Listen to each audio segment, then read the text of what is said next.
Railway Koduru MLA అరవ శ్రీధర్.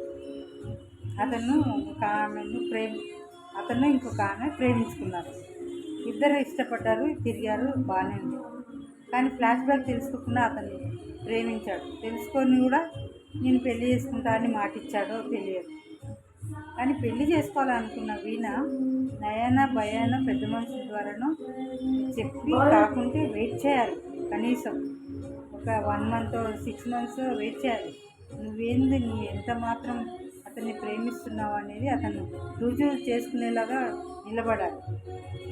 ఇలా nude photos తీసి blackmail చేసి తెలియకుండా వీడియోస్ తీసి పెట్టుకొని బ్లాక్మెయిల్ చేస్తూ ఇట్లా పెళ్లి చేసుకుంటానడం అది సబబు కాదు. అసలు అది నీ మనసాక్షిని అడిగి చెప్తుంది. ప్రేమతో జయించాలి దేన్నైనా, ఇట్లా కాదు.